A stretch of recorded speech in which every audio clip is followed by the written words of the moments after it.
The holidays are meant to bring joy, togetherness, and celebration. But for some people, they're an opportunity to unleash their inner critic and transform simple festivities into epic battles of entitlement. These are the stories of individuals who've turned seasonal cheer into personal grievances, so absurd they'll make you question humanity. We've gathered 50 complaints that prove no holiday is safe from the professionally offended. Drop a comment with the most ridiculous holiday complaint you've ever heard, and let's dive in. 1. On Valentine's Day, a man in Denver walked into a jewelry store, demanding a full refund on the diamond earrings he'd purchased for his wife 3 days earlier. The earrings weren't damaged or fake. His complaint: his wife loved them so much that she immediately posted a photo on Facebook, where his ex-girlfriend saw it and left a sarcastic comment saying, "Nice upgrade." He insisted the store was responsible for creating a piece of jewelry so visually impressive that it provoked online drama, and he wanted his money back, plus emotional damages for the digital humiliation. 2. After attending a 4th of July barbecue, a guest sent the host a detailed spreadsheet via email. The document contained a complete nutritional breakdown of every dish served at the party, along with highlighted cells showing which items exceeded his daily caloric intake goals. He concluded the email by stating that the host had a moral obligation to provide calorie counts on buffet cards in the future, and that serving potato salad without proper nutritional transparency was a form of culinary deception. 3. On New Year's Day, a woman called a luxury hotel's front desk at 6:47 a.m. to file a noise complaint. The noise in question: seagulls outside her beachfront room. She claimed their morning calls had ruined her post-celebration sleep and demanded the hotel do something about the local wildlife. When the front desk agent politely explained they couldn't control nature, she asked if they could at least relocate the birds to a different part of the beach, away from premium guest rooms. 4. A mother attending her daughter's school Halloween parade pulled the principal aside with an urgent concern. She was furious that another child was dressed as a vampire, claiming that fictional bloodsuckers were inappropriate for a family event. Her proposed solution: the school should ban all supernatural creatures from future costume policies and limit outfits to historically accurate professions or endangered animals to ensure educational value. 5. On Easter Sunday, a man left a 1-star review for a local park where his family had attended a community egg hunt. His complaint wasn't about organization or the number of eggs. He was outraged that some of the plastic eggs contained stickers instead of candy. He called this a traumatic betrayal of trust and wrote, "My 5-year-old opened 7 eggs before finding actual chocolate. The emotional roller coaster you put these children through is borderline psychological warfare." What's the pettiest complaint you've ever witnessed at a family gathering? 6. A woman in Minneapolis tried to return a Christmas sweater to a department store on December 28th. The sweater wasn't the wrong size or defective. She explained to the increasingly confused cashier that the sweater had served its purpose for exactly one holiday party, and now that Christmas was over, she no longer had use for it. She genuinely believed she should receive a full refund for what she called a seasonal rental item, and was shocked when the store refused. 7. On Memorial Day weekend, a man at a packed beach called the lifeguard station to complain about the ocean. Specifically, he was upset that the waves were too unpredictable and were ruining his ability to relax on his beach chair. He suggested the lifeguard should post a detailed wave schedule so visitors could plan their beach activities around calmer water periods. When told that's not how oceans work, he muttered something about false advertising and left a negative review online. 8. After a Thanksgiving dinner, a guest texted the host a formal complaint about the seating arrangement. She'd been placed between her uncle and her cousin, neither of whom she found particularly interesting conversationalists. She argued that as someone who had driven over 40 minutes to attend, she deserved a premium seat with access to the more entertaining family members. She even included a diagram of her preferred seating chart for future. Reference 9. A father shopping for back-to-school supplies in August called the store manager over to lodge a complaint about the entire concept of the sale. He argued that calling it a back-to-school event was insensitive to homeschooled children and created an exclusionary atmosphere. He demanded they rename it Seasonal Learning Supply Event to be more inclusive, despite the fact that he was literally shopping for supplies to send his kids back to school. 10. On St. Patrick's Day, a woman at an Irish pub filed a complaint with the health department. Her issue? menu? The restaurant was serving corned beef and cabbage, a dish she claimed was too culturally specific and created an intimidating environment for non-Irish patrons. She wanted the health inspector to mandate a more diverse menu on ethnic holidays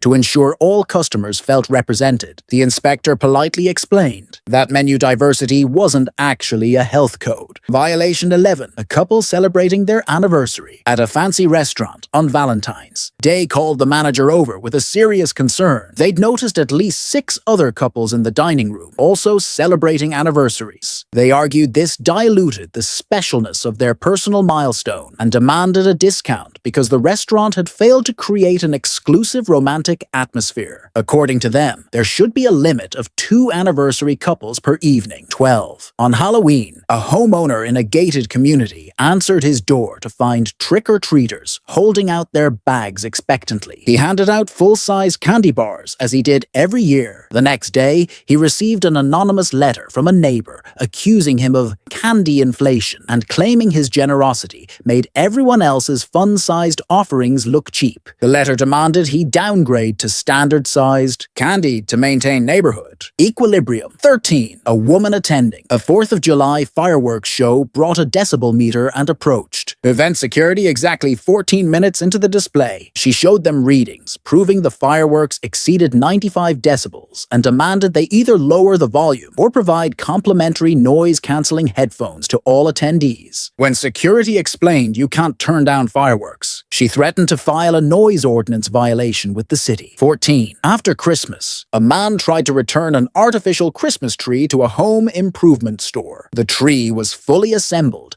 covered in sap from the ornaments he'd hung, and shedding glitter. His reason for return? He claimed the box never mentioned that he'd have to disassemble it after the holidays. He argued this constituted hidden labor costs and wanted either a full refund or for the store to send someone to his house to take it apart and box it up. Have you ever seen someone completely misunderstand how a product works? 15. On Mother's Day, a restaurant received a complaint from a woman who wasn't even a mother. She'd come to brunch with her boyfriend and was offended that multiple tables of families were celebrating mothers, creating what she called an exclusionary environment for the childless. She wanted the restaurant to designate a separate dining area for non-mothers, so she didn't have to witness other people's family joy. 16. A man attending a Memorial Day parade stood on the sidewalk with his arms crossed, visibly annoyed. When a parade volunteer asked if he was okay, he launched into a complaint about the marching band's tempo. He claimed their performance of patriotic music was exactly 12 beats per minute too fast,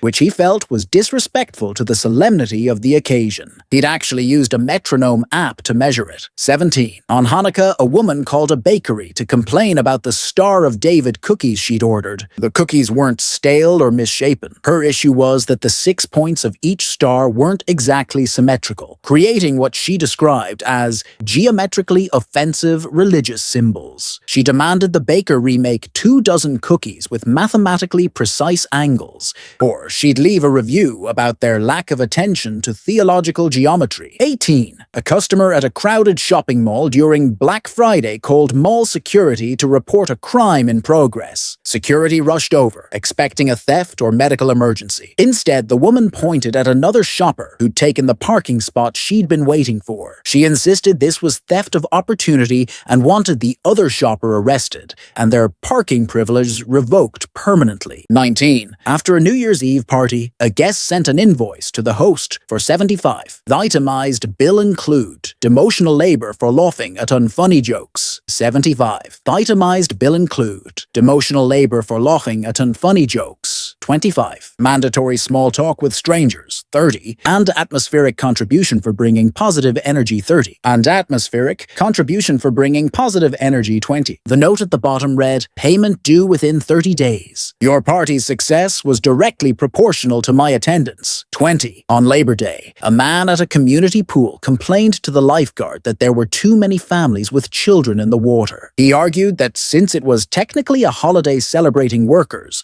only employed unemployed adults should be allowed to swim. He wanted the pool to check IDs and employment status before admitting anyone, ensuring the integrity of the holiday's original meaning was maintained. 21. A woman celebrating Thanksgiving at her sister's house left early in a huff. Her complaint? The turkey was too moist. She explained that she'd been preparing herself all week for a dry, challenging bird that would require strategic gravy deployment, and this perfectly cooked turkey had completely disrupted her expectations. She felt betrayed by the meal's competence. What's the strangest food complaint you've ever heard? 22. On President's Day, a furniture store customer demanded to speak to the owner about their holiday sale. He wasn't upset about prices or selection. He was furious that the sale included discounts on items made outside the United States. He argued that on a day honoring American presidents, only American-made furniture should be discounted, and selling foreign goods was essentially treason. He wanted them to retag everything by country of origin. 23. A parent at a school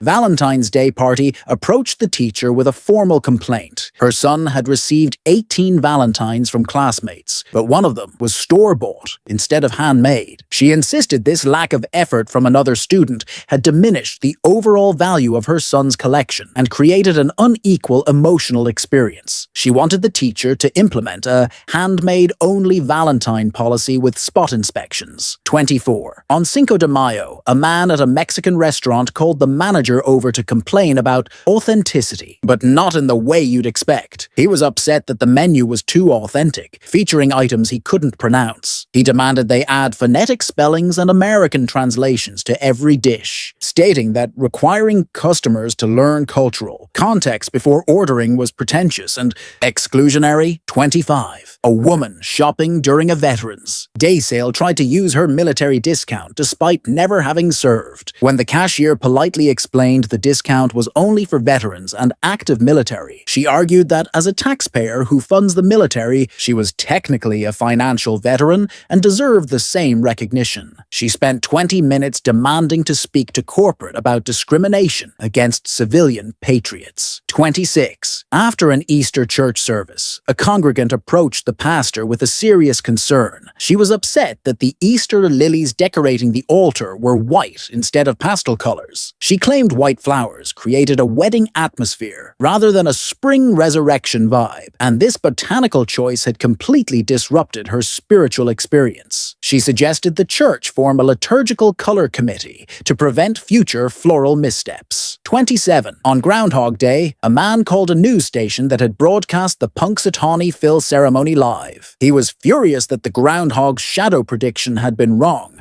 and he wanted the station to issue a formal apology for spreading meteorological misinformation. He'd planned his entire February wardrobe around the forecast, and now owned several unnecessary winter coats. 28. A woman at a Halloween costume party left after 15 minutes and demanded a refund for her ticket. Her complaint? Too many other people had also put effort into their costumes, making hers less special. She'd spent $300 on an elaborate witch costume and expected to be the only one who'd gone all out. She called the presence of other quality costumes aesthetic competition and claimed it created a hostile social environment. Have you ever been upset about something completely ridiculous at a party? 29. On Father's Day, a man returned a world's best dad mug his children had given him. He told the store clerk that after using it for 3 days, he'd realized he wasn't actually the world's best dad, probably top 10 in his neighborhood at most. He felt the mug was making false claims that created unrealistic pressure, and he wanted to exchange it for one that said, "Adequate, Father," for accuracy and peace of mind.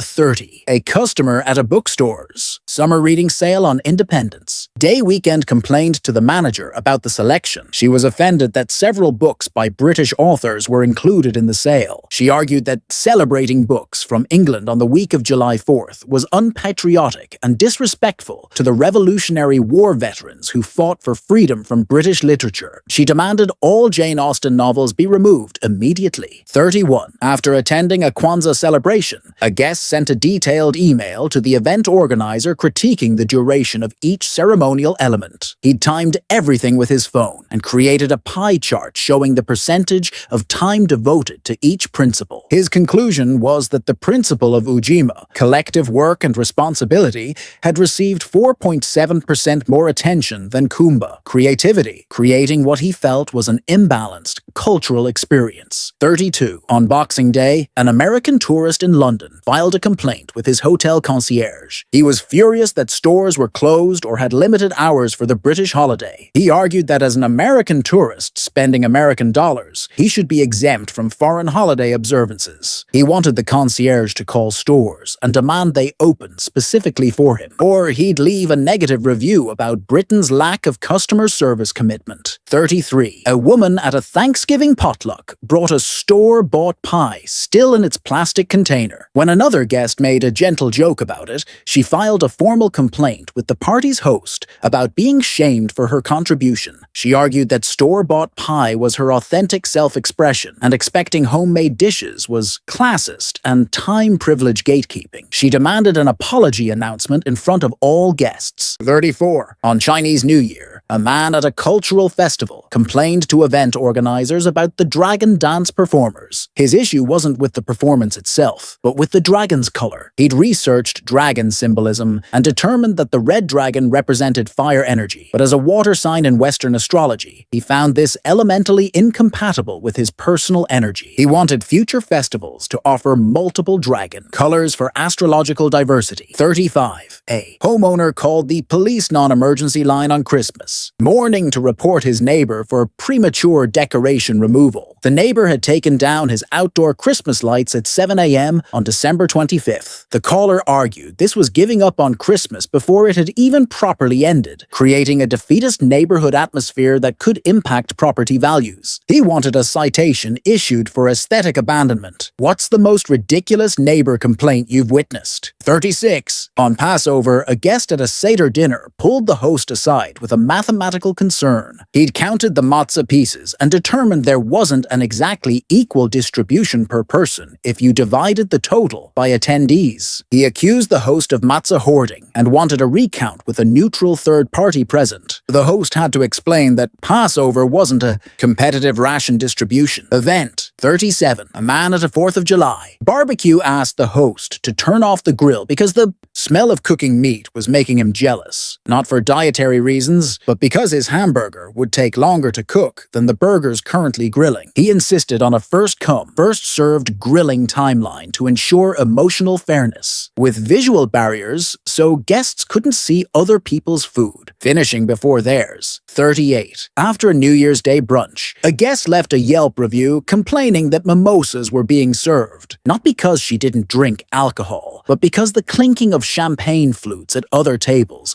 created an auditory reminder that other people were celebrating more enthusiastically than her table. She suggested restaurants offer a champagne-free section for guests who want to avoid the psychological pressure of ambient celebration sounds. 39. On Diwali, a man attending his first Festival of Lights celebration at a community center filed a complaint with the building manager. He claimed the traditional oil lamps, diyas, created uneven lighting that made one side of the room brighter than the other. He'd brought a light meter to measure it. He demanded they switch to electric, lighting with standardized lumens to ensure all attendees received an equal photon distribution. 40. A customer tried to return a heart-shaped box of chocolates to a drugstore 3 days after Valentine's Day. The box was empty except for wrappers. She explained that while she'd enjoyed the chocolates, eating them had made her gain 1.3 pounds, and she wanted to return the calories. When the cashier explained that wasn't possible,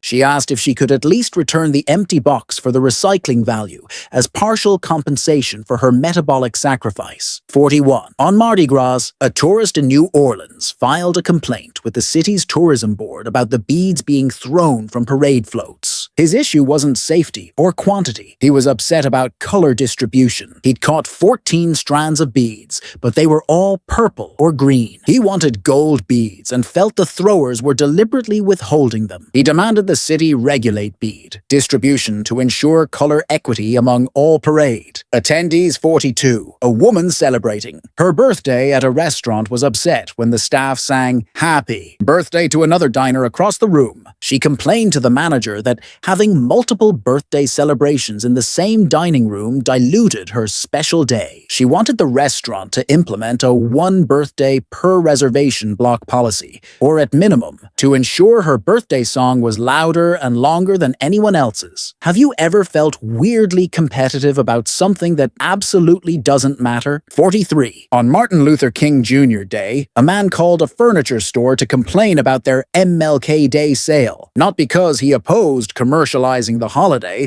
but because the discounts weren't deep enough. He argued that a day honoring such an important civil rights leader deserved bigger sales, and anything less than 40% off was disrespectful to Dr. King's legacy. He wanted them to increase all discounts or stop using the holiday for marketing. 44. After a Cinco de Mayo party, a guest sent the host a photo of her bathroom scale with an angry caption. She'd weighed herself before and after the party and gained 2.4 pounds from chips, guacamole, and margaritas. She blamed the host's aggressive hospitality for her weight gain and suggested that future parties should include mandatory calorie tracking apps and scheduled eating windows to prevent overconsumption. 45. A man attending a public 4th of July fireworks show brought a color chart and took notes throughout the performance. Afterward, he approached the event coordinator to complain that the red fireworks weren't true red, they were more of a crimson or scarlet. He argued this was a betrayal of America's official color palette and showed a lack of patriotic attention to detail. He demanded future shows use Pantone-certified pyrotechnics. 46. On Halloween, a parent approached a house that was giving out full-sized candy bars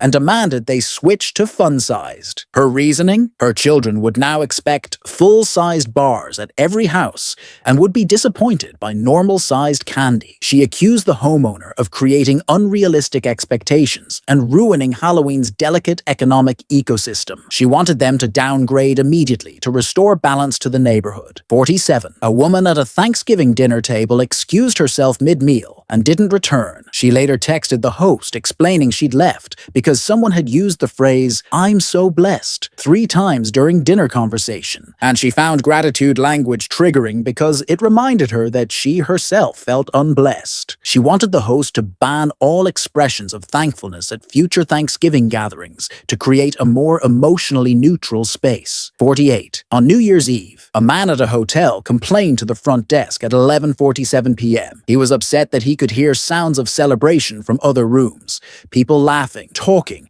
and counting down. He'd specifically chosen New Year's Eve to stay at the hotel and wanted absolute silence. When the desk agent explained that New Year's Eve was traditionally celebratory, he demanded a full refund for the hotel's failure to soundproof his room against joy. 49. After an office Christmas party, an employee filed an HR complaint about the Secret Santa gift exchange. He'd given his recipient a $20 gift card, but received a thoughtfully selected book that cost only $8. He argued this created a gift value imbalance and demanded HR enforce a mandatory exact price match policy for all future exchanges, with receipts required to prove equality. He called anything less gift-based economic injustice. 50. On Arbor Day, a man called a park service to complain about free tree saplings being distributed at a community planting event. He'd received a maple sapling but wanted an oak. When told the distribution was random and free, he argued that free didn't excuse poor customer service. He demanded they implement a tree selection reservation system for future Arbor Days, or he'd start a petition about the city's anti-choice forestry policies. And there you have it, 50 complaints that prove the holiday season brings out the critic in everyone, whether the occasion calls for it or not. Before we wrap up, I want to ask you, which of these complaints was the most absurd? Drop your vote in the comments. If you enjoyed this countdown of holiday entitlement, smash that like button and subscribe for more stories